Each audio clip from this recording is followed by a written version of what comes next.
پہ، اور بھی اگر کنفرم ہے کہ جو خطیب امام ہیں وہ دیوبندی ہیں تو ان کے پیچھے آپ نماز نہیں پڑھ سکتے نا.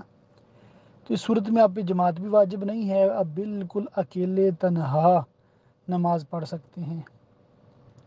اس میں آپ کو کوئی گناہ نہیں ہوگا اور ثواب میں بھی کوئی کمی نہیں آئے گی انشاءاللہ تعالی. اسی طرح فقہ جعفریہ والے ان کے پیچھے بھی نہیں پڑھ سکتے.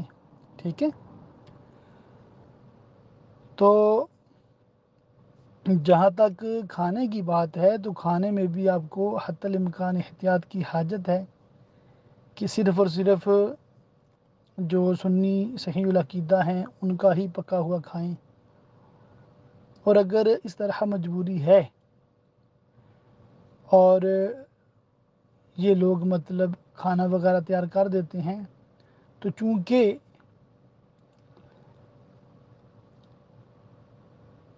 یہ کھانا تیار کرنے والے کوئی عالم فاضل تو ہیں نہیں ان کے، تو ہو سکتا ہے ان کو دیوبندیوں کے بڑے مولوی جو کفریات بک گئے ہیں لکھ گئے ہیں ان کو پتہ بھی نہ ہو، انہوں نے کبھی سنا بھی نہ ہو. تو ایک احتمال ہے جس کی وجہ سے ہم ان کو کافر نہیں قرار دے سکتے. تو ان کا پکا ہوا مجبوراً آپ کھا سکتے ہیں، مگر حتی الامکان ان سے ہرگز دوستی نہ کریں، فرینڈشپ نہ بنائیں. ہاں جتنی مجبوری ہے آپ کی ڈیوٹی کی کام کی اتنی بات کر سکتے ہیں، اس کے علاوہ بالکل فل سٹاپ. اور سنی بریلوی بھی صرف اس سے آپ دوستی کریں جو شریف لوگ ہوں، نیک لوگ ہوں، نمازی ہوں. اللہ تعالیٰ آپ کی میری سب مسلمانوں کی خیر فرمائے اور اس طرح کے جو غلط فرقے ہیں ان سے ہمیں محفوظ رکھے.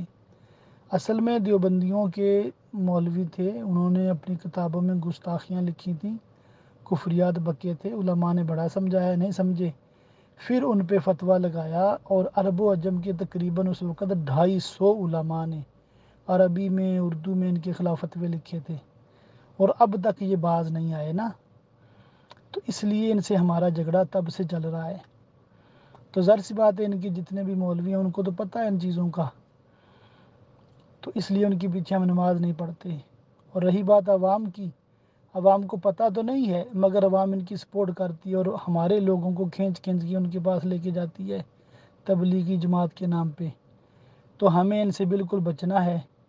ہماری اہل سنت کی نمائندہ جماعت دعوت اسلامی ہے، ان کے ساتھ مل کے رہیں. اللہ کے فضل سے میلاد بھی مناتے ہیں، اللہ کے فضل سے داڑیاں بھی رکھاتے ہیں، نہ صرف ٹوپی بلکہ امامہ بھی باندھتے ہیں، نمازیں پڑھاتے ہیں، سنتوں پہ چلتے ہیں.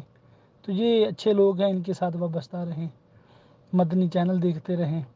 تو انشاءاللہ تعالی آپ کو مزید سیکھنے سکھانے کا موقع ملتا رہے گا. میرا یہ گروپ جو ہے دارالفتہ بریلویہ کے نام سے، اس کو بھی جوائن کر لیں تو انشاءاللہ تعالی آپ کی رہنمائی ہوتی رہے گی. واللہ تعالی اعلم بالصواب.